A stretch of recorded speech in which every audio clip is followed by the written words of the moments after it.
What's up, Podcast Land? Episode number 101, featuring Jeremy of the Devil Wears Prada, is brought to you by Silence and Solitude. Based out of Southern New Jersey, Silence and Solitude is a metalcore quintet that consists of Shane Roxas, Colby Hempel, Cody Mitchell, Alexander Coates, and Justin Pomper. The band formed in early 2015 and made their debut in September of the following year, having spent the previous year writing and recording. They released their debut album Resurgence in December of 2016, which debuted at number 20 on the iTunes metal charts. That's unbelievable for a local band. They have released music videos for their singles Suffering, Deceiver, and for their cover of Mariah Carey's All I Want for Christmas Is You. Wow. Interesting choice of cover. Resurgence is a must-listen for 2016 without a doubt, especially for fans of metal and its subgenres. If you're looking for something that is emotionally powerful, but not too whiny, aggressive, but not hate-filled, and will stand the test of time, this is the album you've been searching for. New Transcendence said that. For more information, visit www.silenceinsolitude.com. Episode 101 is also brought to you by Old Self. Based out of Toms River, New Jersey, Old Self fleshes out ambient rock melodies with poetic arrangements while using people's stories as the concepts and lyricism for their songs. Quite interesting. They help bring people's dark thoughts to the public in a very unique manner. Their hope is to reach out to not only their fan base, but to everyone that comes across them and their music in a therapeutic way. Recently pairing up with the nonprofit organization A Voice for the Innocent, they are working on furthering their outreach in hopes they can help as many people as they can in a positive way through music. You can't get better than that, people. For more information, they're on Facebook, Twitter, and Instagram under Old Self Official. And that's all the ads we have right now. Let's get into it. Today features Tiffany speaking with Jeremy DePoyster of the Devil Wears Prada, and it starts right now. From out of the wasteland of generic podcasts and radio shows, one has emerged. It prides itself on having conversations with the most talented musicians from all over the world. If you like a boring question and answer interview, this isn't for you. If you want deep conversations about anything and everything, you've come to the right place. Your new favorite show starts now, and its name is Behind the Barricade.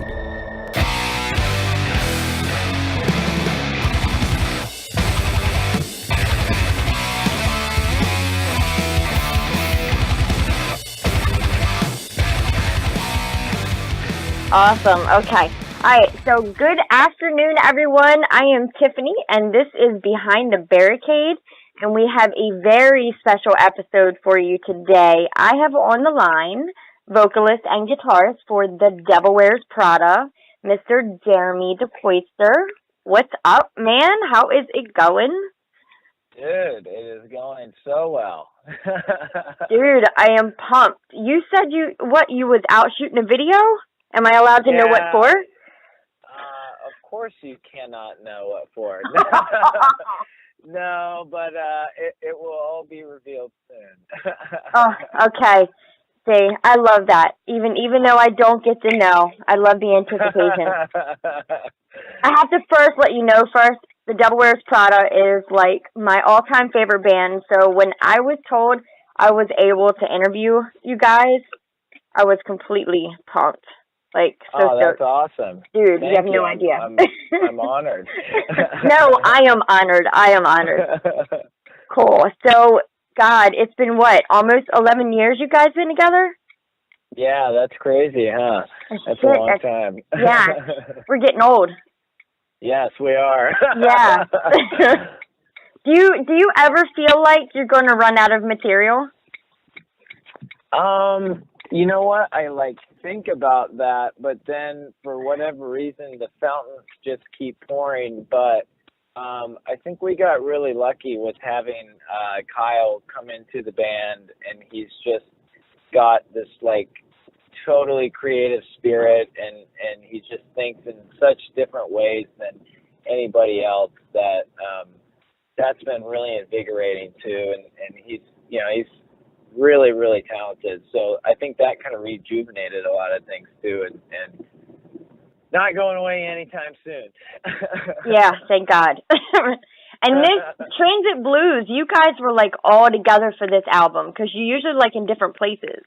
How was that being all together for, putting all this together for Transit? It was awesome. We just, our like style of writing had kind of shifted into more of, like you said, a spread out kind of thing. Mm-hmm. And everybody kind of writing songs on their own and bringing them together and working on them that way. And so this time Mike wanted to do from the get-go, everybody together living in this space, no pressure. He's like, if we get one song, that's good. If we get 3 songs, that's good. I think we ended up with like 6 the first session and like even more after that. So, wow. It was just, we're pretty eclectic. Like some guys like to write a certain way, some guys like to write a certain way, and it all kind of comes together into this like, variety of song styles and everything. So I think that combined with being in the same environment creates this kind of cool atmosphere. So you found that writing this album, did you guys, it was quicker than it normally is with the past albums? I don't know necessarily quicker. I don't know if it was necessarily quicker. It was just different, It's like felt more like I think as time goes on, we've tried to just think of things as like obviously we're a metal band, but right. Just kind of think of like being a rock band. Everything's a lot easier, just get in the room and jam and play it together and stuff, and add dubs and stuff like that later. So the more we kind of think about that, the more I think organically it kind of turns into these like metal rock songs, whatever it is, so. I've noticed that like Mike added some like spoken word into it that I hadn't heard previously in other albums. I dig that. Yeah, I dig the spoken word. It's cool. He's such a funny guy, he's very particular about how he does everything, and he'll always come in like he hasn't said anything about it. He's like, okay, so right here I'm going to do this, I want to do that way and everything, He's very receptive to ideas, but he always just seems to have those kind of things. You're like, oh, okay, yeah, let's do that. Done. Cool. Right after the album released, it was in October 7th? Uh-huh. And you hit Rise Up, like the Rise Up tour, like right after that. And you guys did that double headliner with Memphis. Yeah, that was fun. Dude, that was awesome. Like, I've never seen you guys ever do a meet and greet. So when I saw that you guys were doing a meet and greet, I was like, what? Prada doing a double meet and greet? That's nuts. It messed up our mysterious mystique. yeah, I know. I was like, okay. Today I'm going to do the fangirl thing. Yeah, it was in Silver Spring. I think it was Silver Spring. I came out to see you guys. No, it was Philly. It was the Electric Factory. Oh, Philly. Okay, yeah. Electric Factory. Love that. Yeah. So, who came up with the concept for Transit Blues? About touring? Was that something that you all decided?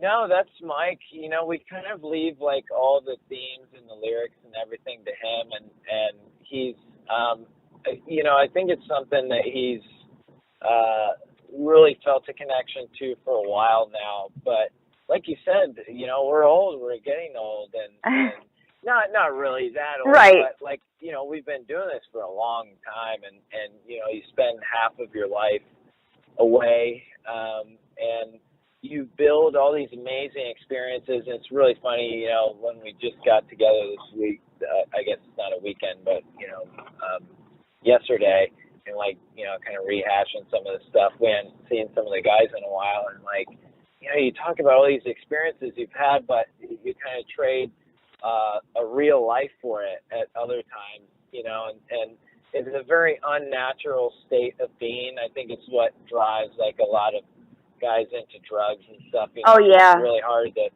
it's hard to deal with. It's very unnatural. So I think this was just kind of an outlet for him to be able to get out some of those thoughts, So what do you guys do when you're, like, in your off time? You just spend time with family as much as possible?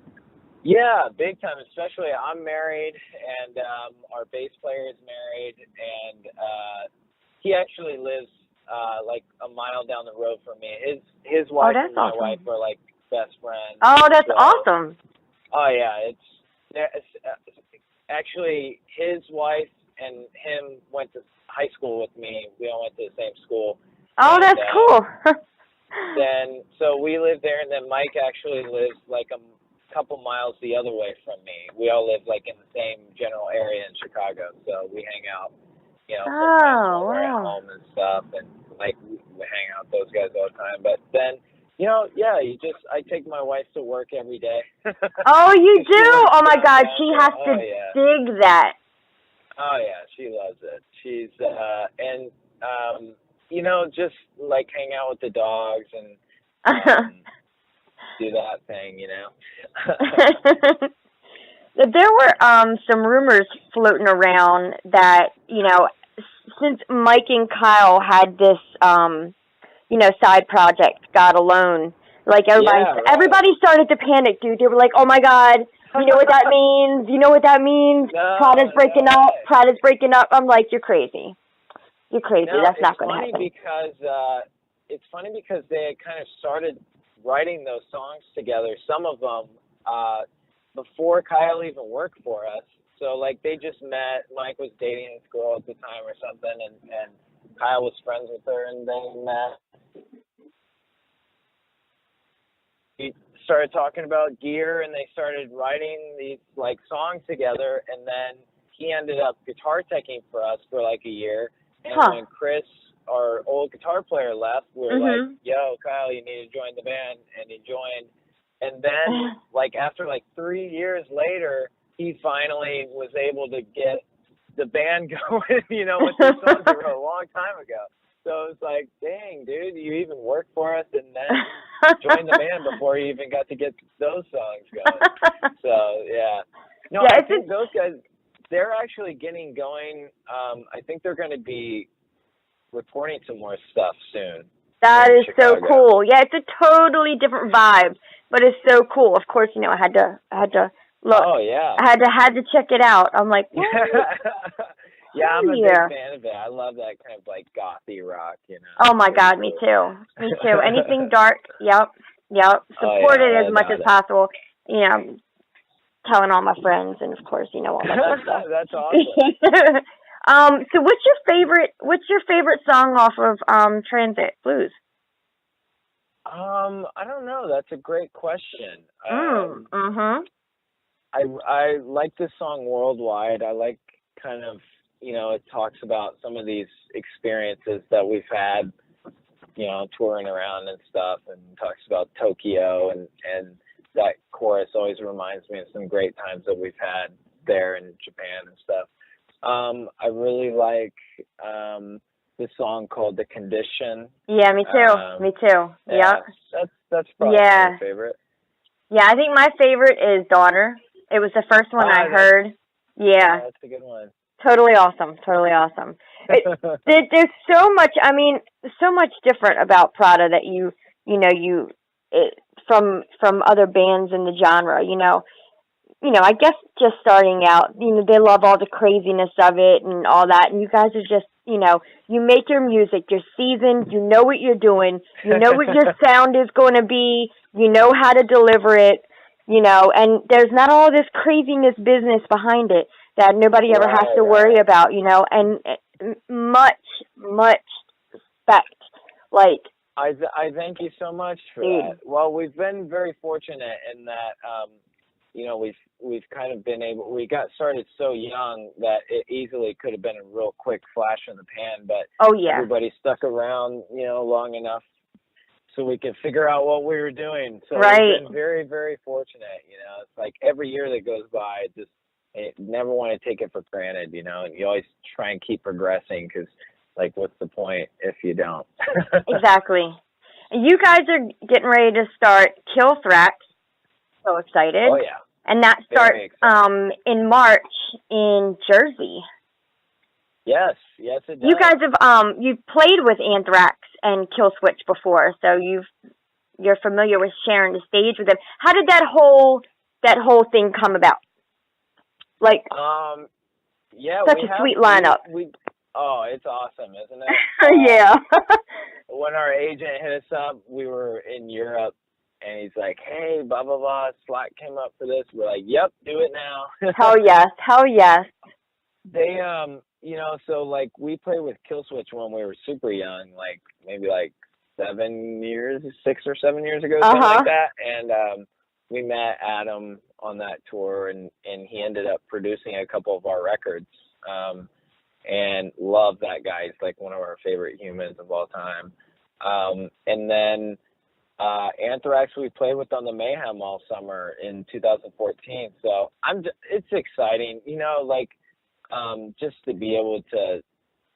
Everybody I tell like about the lineup, they're like, "Oh my gosh, that's so sick." I'm like, "I know, right?" I know. It's got to be like the best lineup ever. Got to be the best lineup ever. So I'm wondering about. You guys have any idea of what you're going to do for the set list? I always have to look for the set list because I need to know what you're going to sing. So when I get there, because I'm going to be at the show on the 3rd, so I'm going to be doing photography as well. Oh, so nice. Cool. yes, I'll be shooting the show. So I got to jam out after the first 3 songs. Yeah, of course. I was just out in. I live in Chicago, and our other guitar player lives like right around the lake from me, in Michigan. So Andy and our bass player, just went out there and put a whole set list together. Awesome. So it's pretty eclectic. There's a bunch of, we just have such a large catalog now that you can kind of just stick to the high energy stuff. Beautiful. Which is cool, So yeah, it's got some bangers in there. Are you guys going to throw that medley in? Oh, I know that you didn't want to do that in the first place. I heard you guys didn't even want to do that in the first place. I know. Everyone knows we hate all the old songs. I know. Really just piss them off by playing it. I know. Say anything. It was fun, though. It went over really well. It did. I mean, it's fun. I think we're coming up on like 10 years or something on Plagues. I think it might be this year. So, that's crazy. It's just nutty. Who would have thought? I know. Really never would have thought. So it's just a bunch of kids from Dayton, Ohio. Yep. You know what they say? Ohioans, a lot of good bands come out of Ohio. They got a great underground, a lot of great local bands underground in Ohio. That's crazy. There's nothing else to do there. You have to, right. I guess. Well, awesome. Okay, so Killthrax is Anthrax, Killswitch Engage, and Devil Wears Prada begins March 29th in Montclair, New Jersey, and ends May the 7th in Boston. Yes, it does. And we actually have a couple, we have some like side shows in between there too. Oh, you do? Yeah, just is that going to be East Coast? Guys to fill it in. I think some East Coast and some like maybe middle. We're still booking some of it out. So I never miss a show. If it's near me, I never miss it. That's awesome. Yeah, there's a couple markets that we either haven't ever played or have barely played that we hit our agent up and we're like, we'll try to get in there. So definitely. I think they're trying to fit those together right now. So keep an eye out because there's going to be some even more dates added onto that. Absolutely. Well, so damn, thank you so much, man. It was. Hey, no problem. It was a blast. And sweet. Well, so you're the 3rd. Where is that show? Dude, Silver Spring, Maryland. Silver Spring, Maryland. Nice. Yep. That's like outside of DC, right? Yep. Okay, awesome. I can't wait. I will be there. Right in the photo pit. All right. All right, okay, dude. Well, I guess I'll see you in like 2 weeks then. Yeah, I'll be there. All right. Have a good day, man. Hey, you too. All right, Take bye. care. You too. Bye.